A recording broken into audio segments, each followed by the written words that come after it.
I stood in front of the reception desk, my fingers brushing against the smooth edge of the wood, feeling a cold jolt spread through my veins. There it was, a freshly printed name tag that read in bold letters. Lana, the family disappointment.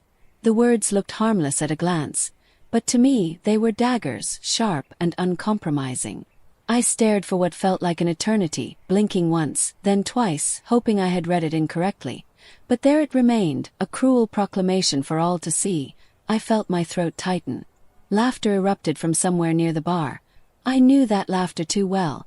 It belonged to Vanessa, my stepmother, who had a knack for ridiculing me under the flimsy disguise of good-natured teasing. Her voice had a musical lilt, but if you listened closely, you could hear the barbs embedded beneath every charming note. I turned to look, and there she was, swirling her wineglass, her gaze fixed on me, her eyes gleaming with satisfaction. She wanted a reaction. I could feel it in the tension that stretched between us. A bitter taste coated my tongue. "What are you going to do, Lana?" I asked myself, my mind spinning with possibilities. Throw the name tag on the floor, stomp on it, maybe hurl a glass of champagne in her direction. The old me might have done something rash, but I caught myself, inhaled slowly, and exhaled the anger through my nostrils. I'd played this game before. I knew how it ended if I lost my cool. I'd be branded the hot-headed, ungrateful daughter who'd proven herself once again to be exactly what they claimed, a disappointment. With a steady hand, I placed the offensive name tag back on the desk, aligning it neatly with the others as if it didn't affect me. But behind my calm facade, I felt my last shred of patience dissolve. This was my father's birthday celebration, hosted in the lavish halls of Rosemore Mansion, a place that Vanessa bragged about whenever she got the chance. Its grand chandelier glimmered overhead, and rows of polished silverware sparkled like trophies along an endless dining table.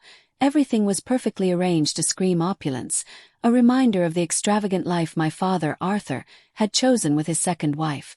I stepped deeper into the crowd, noticing how the guests barely spared me a second glance. They were all wealthy business associates or high society friends, people who had known my father long enough to be more loyal to him than they ever would be to me. He was in the middle of the room, standing like a king, an expression of regal composure on his face. By his side were Bella and Luke, Vanessa's children, both impeccably dressed, Luke in a tailored suit, Bella wearing a glittering evening gown. They laughed, toasted, and beamed at him with pride, the picture-perfect family. I took a moment to study my father's face, searching for some trace of the man who used to hold my hand and protect me from everything the world could throw at me. His eyes flickered toward me, settling for only a fraction of a second before moving on. I caught the icy indifference in that single glance, and it told me all I needed to know. He didn't want me here. This was a performance, and I had no rightful role in it. Feeling my stomach twist in knots, I drifted to the side to pick up a glass of champagne from a passing waiter. The chilled stem felt good against my heated skin. I closed my eyes, remembering, this was not how it used to be. There had been a time, back when my mother was alive, when I was his entire world. My father, Arthur, taught me how to ride a bike, how to climb trees without fear, and how to laugh at my own mistakes. When thunderstorms raged outside, I ran into his arms for comfort. The crack of thunder never scared me because his embrace made me feel invincible, but that life had vanished the moment Vanessa stepped in. My father remarried when I was 10, and everything changed faster than I could grasp. At first, I tried to accept Vanessa. I tried to befriend her children, Luke and Bella, but the subtle manipulation, the unkind words, and the endless comparison were impossible to ignore. My father stood by, watching or pretending not to see. I went from daughter to burden in the space of a few short months. I still remember the first time Vanessa singled me out in front of the household staff. She had made a remark about how messy I was compared to Bella. "A young lady should know how to keep her room tidy, Lana," she'd said, smiling sweetly. "Bella never leaves a thing out of place." It was a minor criticism, but in my father's eyes, it became a glaring flaw in my character. He frowned at me as if he, too, couldn't understand why I wasn't as perfect as Bella. Something cracked inside me then, like a door slamming shut. As the years rolled on, the sense of belonging I once felt in my own home disintegrated. If Bella spilled juice on the sofa, I was the one told to clean it because, "You're older, you should be more responsible." If Luke wanted to go out with his friends, my father found the money to pay for fancy dinners or lavish trips. But when I needed something as fundamental as school supplies, I was told to be patient or earn it. I was effectively demoted from child to servant. And no one seemed to notice the injustice, or if they noticed, they didn't care. All these memories flooded me as I stood there, champagne in hand, listening to the dull roar of polite conversation around me. The smell of expensive perfume mingled with the aroma of grilled steak and buttered vegetables. At a long table across the room, I caught a glimpse of Luke boasting about his sports scholarship, no doubt funded by Arthur. Bella joined in, adding her own achievements, most of them bankrolled by my father's generous gifts. Vanessa looked on approvingly, the perfect family indeed. Years ago, I swore I would never return to this place. The day I turned 18, I left with a single suitcase, refusing to let them define who I was any longer. I was determined to forge my path in the world, to rely on no one but myself. My mother had left me a modest college fund, but by the time I needed it, it had mysteriously vanished. My father had used it for Luke's tuition, telling me with a casual shrug that I was smart enough to earn scholarships on my own. I walked away that day with nothing but a promise to myself. I would not let them destroy my spirit. My father was no longer my father, Vanessa was never my mother, and as far as I was concerned, Bella and Luke didn't exist. Yet, here I was, back under this hated roof, letting them poison my evening with cruelty disguised as family banter. I tried to figure out why I had even come. Maybe some naive part of me hoped Arthur would acknowledge me this time, or that Vanessa might offer a genuine olive branch, but deep in my heart, I knew better. That name tag was proof enough that they hadn't changed. If anything, they'd grown bolder in my absence. "Lana dear," a voice purred behind me, forcing me to turn around. Vanessa approached, wearing a glittering dress that must have cost a fortune. Her blonde hair was styled in perfect waves, her lips curved in a sweet smile. "How lovely to see you again," she leaned in, pressing her cheek to mine in a mock show of warmth. I felt her breath, hot and stale, against my ear. "You've been away for so long. We almost forgot what you looked like." "I'm sure you did," I replied evenly, pulling back to meet her gaze. Her eyes, shining with condescension, flickered over my outfit as though summing up my net worth or lack thereof. "I thought I'd show up for Dad's birthday since we are, after all, family." She chuckled softly. "Yes, family." The word sounded strange on her tongue, too forced to be genuine. "I noticed you found your name tag. Quite a surprise, isn't it?" A flicker of mischief danced in her eyes. "Truly," I said, refusing to stoop to her level. My heart hammered, but outwardly I remained calm. "Thank you for that lovely gesture." Vanessa pursed her lips, likely disappointed I didn't lash out. She stepped closer, lowering her voice.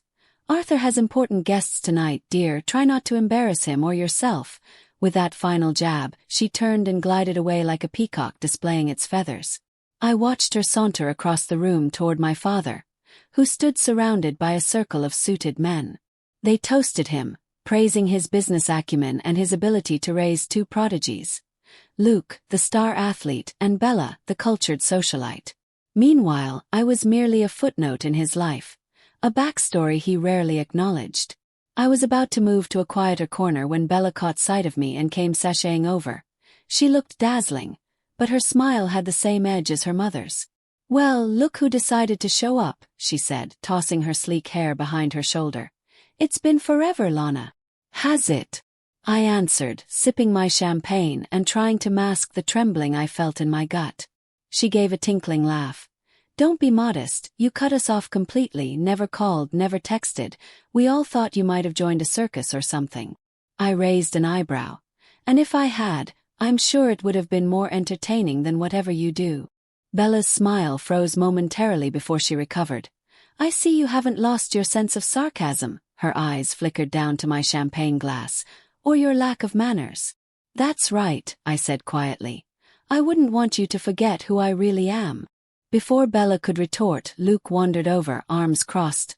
"Lana," he said, nodding stiffly. "Surprised you made it to Dad's party. I thought you hated us or something." I considered him for a moment. Luke was the golden boy, shining in every way my father expected. But behind that confident posture, I could sense a nervous energy. "Hate's a strong word," I replied. "I just have no interest in pretending everything's fine when it's not." Luke shrugged. "Dad wanted you here." But his eyes betrayed his doubt. "Did he, though?" I asked, glancing at the group of men around Arthur. "You sure it wasn't just another formality?" Like sending an invitation out of obligation. He didn't answer. Instead, he exchanged a look with Bella, who discreetly shook her head at him. Then they both excused themselves with forced smiles, drifting back to the more important guests. I let out a long, shaky breath. The night dragged on, a blur of clinking glasses and endless chatter. I endured snide remarks and subtle jabs, my anger simmering just beneath the surface. At one point, a distant cousin I hadn't seen in years walked up to me with a pitying smile. "It's so nice you're able to make time for your father," he said. "I know you've been busy." He emphasized the last word as if it were a question.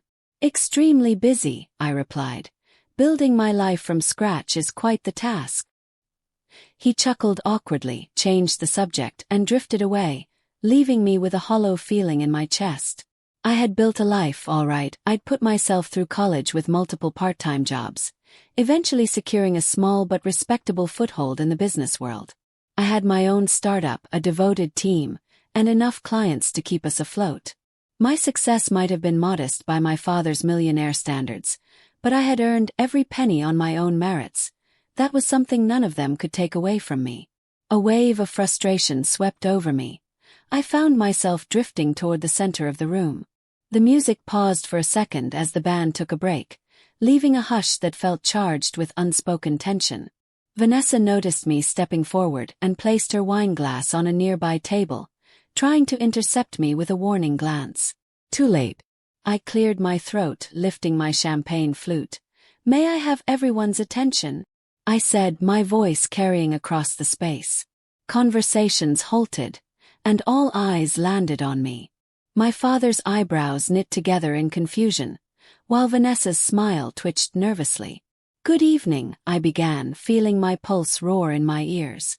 "I realize I'm probably the last person you expected to hear speak tonight, but since this is a celebration for my father, Arthur, I thought it only fitting to share a few words." Across the room, Bella and Luke tensed, their expressions unreadable.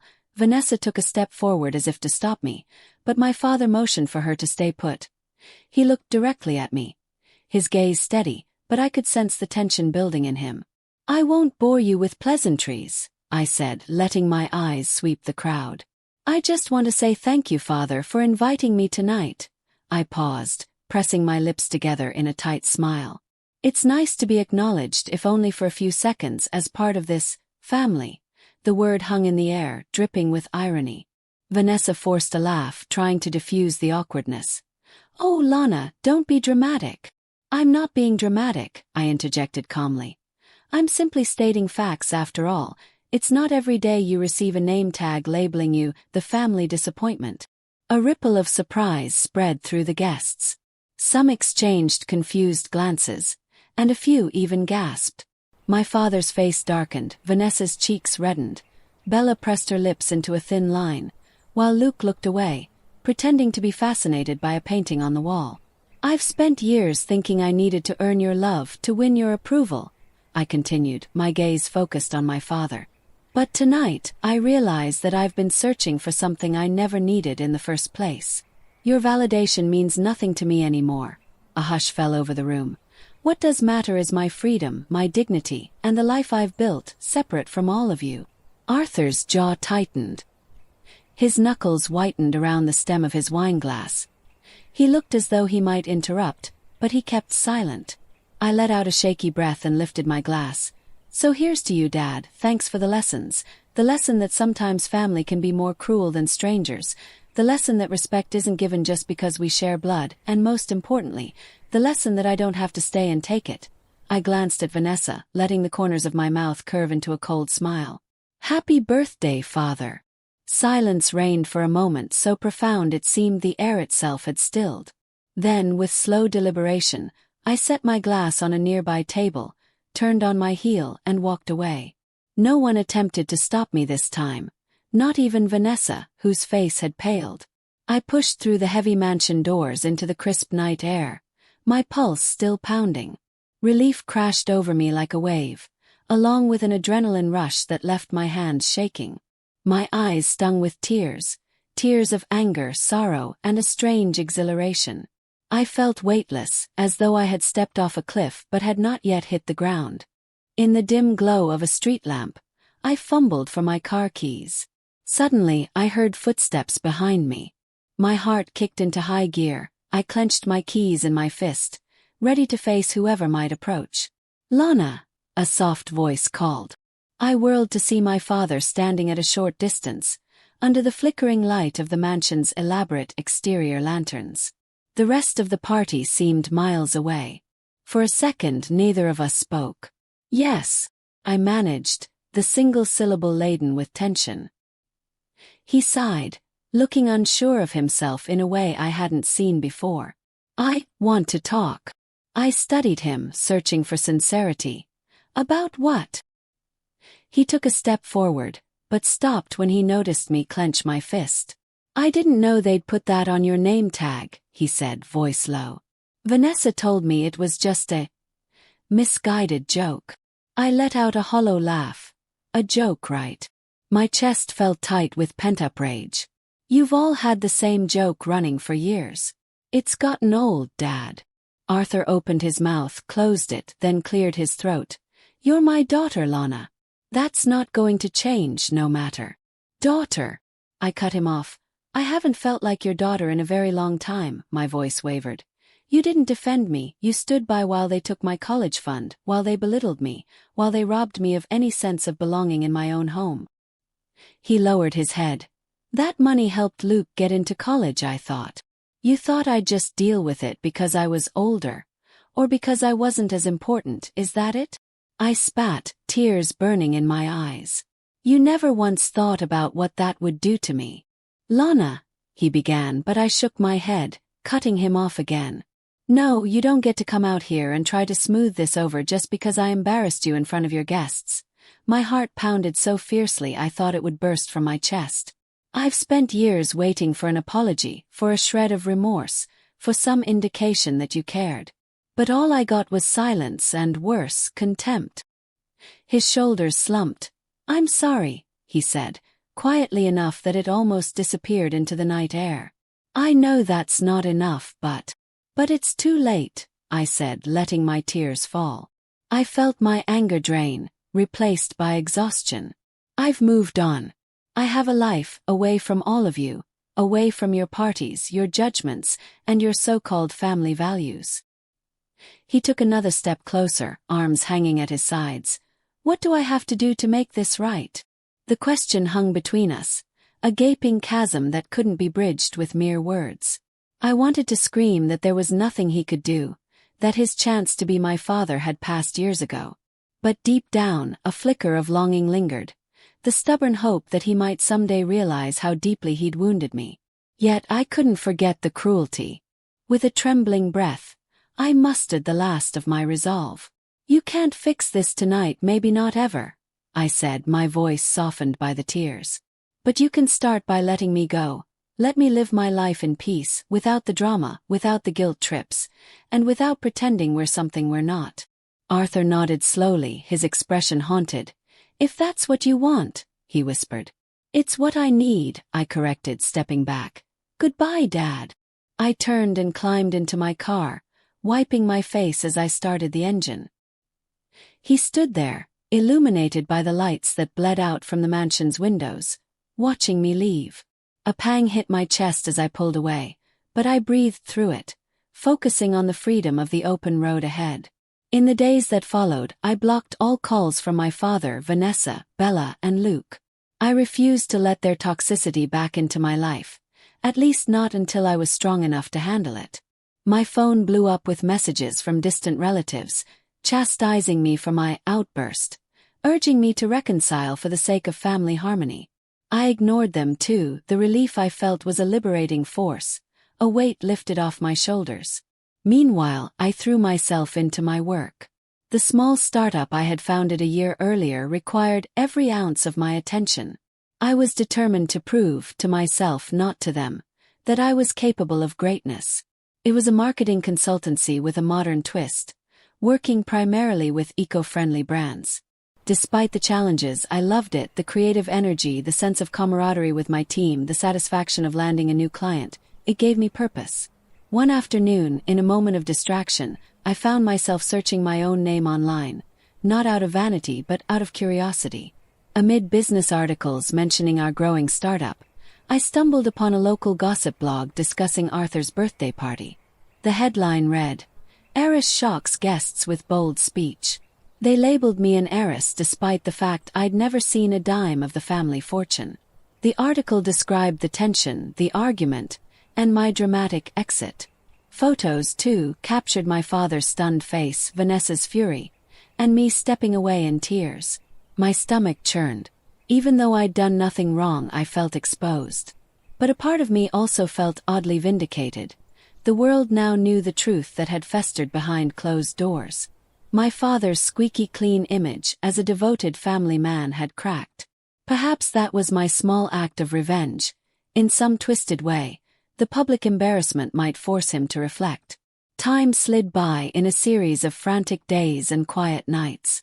The messages from my father trickled to a halt. A couple of months passed with no sign of him. I began to think that maybe our relationship had at last come to a silent, tragic end. To keep myself focused, I poured my energy into the new product launches I was coordinating for 2 major clients. My employees looked up to me, and for the first time I felt genuinely proud of myself. I wasn't just surviving, I was thriving. Then, late one evening, as I was about to close my office laptop, an email appeared in my inbox. It was from an unknown address, but the subject line made my breath catch. "I need your help, Dad." I hovered my cursor over it, debating whether to click or delete. Finally, curiosity and a sliver of concern won out. I opened the message. "Lana, I know I have no right to ask this, but I'm in trouble. The company is on the brink of a serious scandal. It has to do with a new construction project. There have been allegations of environmental violations. Lawyers are involved, but my PR team is failing to contain the damage. And investors are threatening to pull out. I need your expertise. I'm not asking you to do this as my daughter. I'm asking as a desperate businessman in over his head. I understand if you refuse, but I have no one else I can trust. Arthur." My first instinct was to close the email and never look at it again. But something tugged at me. The memory of a man who long ago taught me to ride a bike, who once chased away my nightmares, my father. Despite everything, some faint ember of that bond lingered. But was I willing to help him after he had hurt me so deeply? I reread the email, noticing phrases like environmental violations and threatening to pull out. This wasn't just about him or his business. It could also affect communities or ecosystems. My company specialized in marketing for eco-friendly brands, and we had a network of environmental experts. Maybe I could help, not out of loyalty to him, but to minimize harm to the environment. Could that be reason enough? For nearly an hour, I wrestled with myself, pacing my small office. In the end, curiosity and professional duty won out. I typed a terse reply. "Send me the details, I'll decide if I can help." Within minutes, a massive file appeared in my inbox. I opened it, my eyes scanning proposals, legal documents, and a barrage of negative press articles. If the allegations were true, the company Arthur managed was on the brink of major fines, possibly even criminal charges. But if they were false, malicious rumors could sink a legitimate project. I worked through the night, cross-referencing data, searching for inconsistencies. My heart pounded as I realized the scope of it all. This was bigger than a mere PR nightmare. It was a legal and ethical landmine. Somewhere in the early hours, fueled by too much coffee, I caught a glaring discrepancy. The original blueprint for the construction site did not match the newly published one. Someone had either altered or faked crucial documents.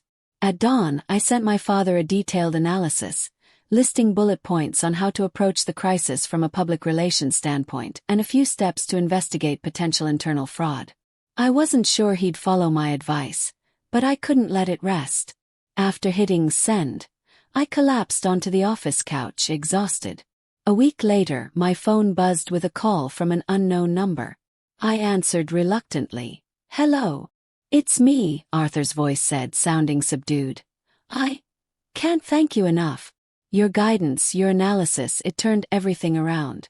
We discovered the fraud was orchestrated by one of our senior executives trying to drive the stock price down for personal gain. It's exposed now. The legal team is on it. Investors are backing off their threats. The project will be revised to meet environmental standards. I swallowed. Relief, pride, and an unexpected trickle of compassion swirled in my chest. That's good, I replied, my tone carefully neutral.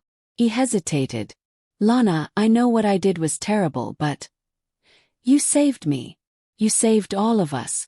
I'm not sure how to repay that. You don't owe me anything, I said flatly. I did it because it was the right thing to do. The environment, the innocent employees, they're not at fault. There was a long silence. Will you meet me for coffee? He asked quietly. Just to talk. Nothing else. I almost said no, but something in his voice made me pause. Was it humility? Was it genuine remorse? Eventually I sighed.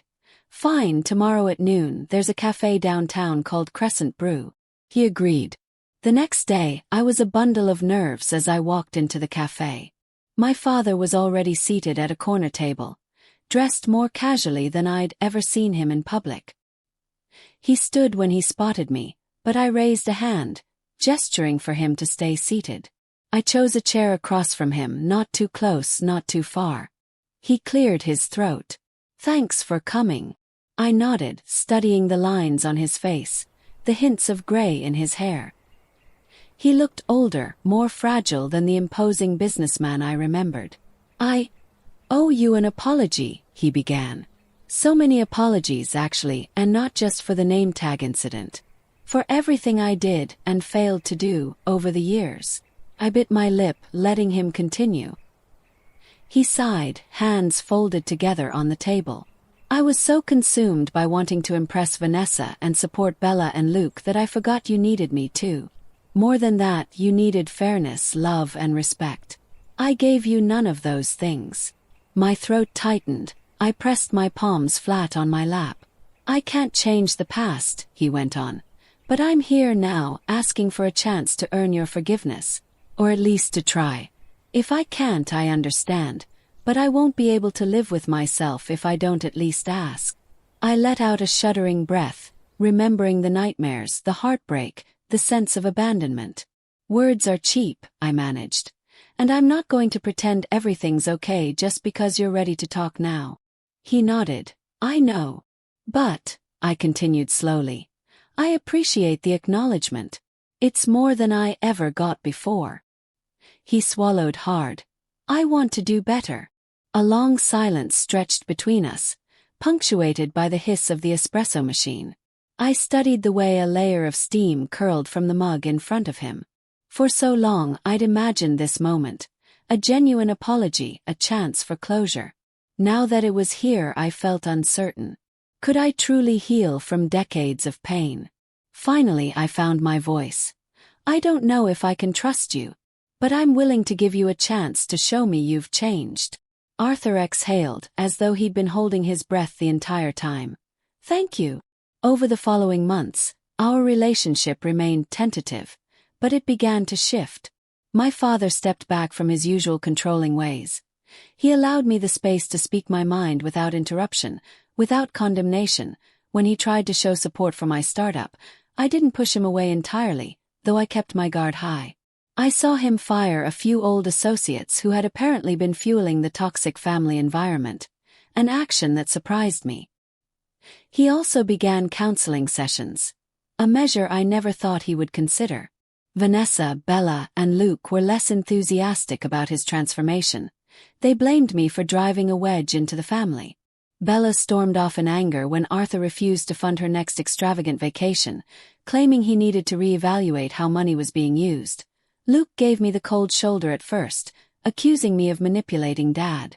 But, in a twist of fate, as the truth about the tuition fund and other injustices came to light, Luke began to reconsider the dynamics he'd grown up in. Over time, he approached me with cautious apologies, uncertain how to navigate a sibling relationship he'd barely acknowledged before. Vanessa remained a thorn in my side. At one point, she confronted me with narrow eyes and a sneer. "You're stealing him away, you know," she accused. "You've turned him against us with these sob stories." I met her gaze evenly. I don't need to steal anyone. If he's standing by me, It's because he finally sees the damage you helped cause." She fumed, turning on her heel. For a while, she raged and tried to sow discord, but Arthur, unbelievably, refused to support her attempts. He insisted on honesty and fairness moving forward. Their marriage hit a rocky patch, but that was their battle, not mine. I refused to be pulled into it. A year passed, and I poured myself into my startup, which experienced impressive growth thanks to a handful of new partnerships. Arthur occasionally offered business advice, which I accepted cautiously. My staff expanded from a small team of 5 to nearly 20 people. Through it all, I stayed in touch with my father at arm's length. We met for coffee or lunch occasionally, discussing my work, sometimes even reminiscing about the good memories from my childhood. He never forced me to attend more of his grand events, and I appreciated that courtesy. Then, on a crisp autumn morning, my phone buzzed with a text from my father. "I'd like to see you. I have something important to give you." I hesitated, but agreed to meet him at the same cafe. When I arrived, he was already seated, wearing a thick sweater to ward off the chill in the air. "Hello," I greeted, taking off my scarf. "What's this about?" He handed me an envelope. I opened it warily and found a document transferring the deed of a modest countryside house into my name. Property he'd purchased long ago, originally intending it for my mother before her passing. My heart lurched. "I know you can stand on your own," he said quietly. "You've proven that beyond doubt. This isn't about me trying to buy your forgiveness. It's just something I should have done a long time ago, something I think your mother would have wanted for you." Tears pricked the corners of my eyes. I don't know what to say." "Say you'll at least consider it," he replied.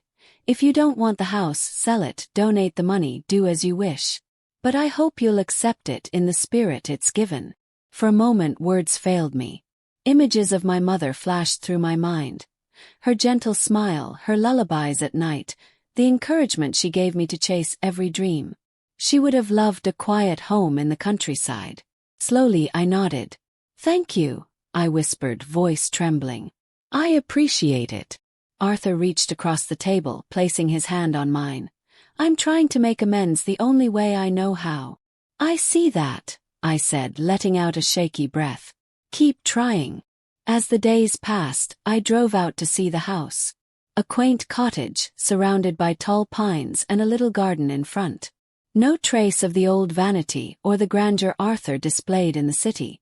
The place was peaceful, almost magical in its stillness. For a moment, I could imagine my mother standing on the porch, waving at me. A sense of longing and warmth filled me. This was the first time in years I felt something close to belonging, to home. I decided to keep it. With some renovations, it became a weekend retreat for me. Whenever work got too stressful, I packed a bag and drove out, relishing the silence. The walls soaked up my loneliness and echoed back a promise that I wasn't alone anymore.